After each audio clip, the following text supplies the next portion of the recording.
And this is a game where players are publishers of comic books during the golden years of the 30s and 50s, and this is a worker placement game. And the way that this game works is that players are going to be putting their workers out onto the board to do different things like hire artists and writers, publish their works, and try to gain the most fans, make the most money, and create the best portfolio of comic books. And there's 3 different ways that players can increase their fan base. The first is by being the first to publish in a specific genre.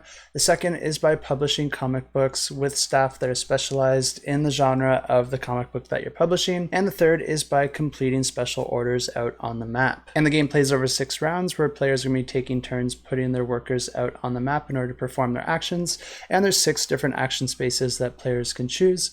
And players can also upgrade these action spaces for themselves so that they get a little bit of a bonus when they use it in the future. And this is going to allow players to do different things like hire artists, writers, and gain new ideas. And you're going to be gaining these in the form of cards, and you're going to be trying to match these up in such a way so that your idea matches the genre and the skill set of your artist and writer.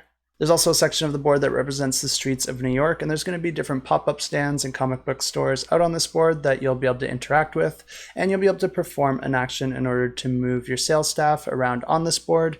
And each of these stands and stores will have a certain preference that they're looking for in terms of the genre of comic books that they're selling, and you'll be able to sell your comic books to these stores, gain a bonus for matching up those genres. And whenever you publish one of your comic books, you're going to be putting it into your own personal player board and gaining cubes for publishing that book, which you'll then be able to put out onto the main board in order to upgrade your actions and give yourself a little bit of a bonus when you go to perform the action that you upgraded. And the game continues like this, and at the end of the 6th round, the player with the most fans wins the game.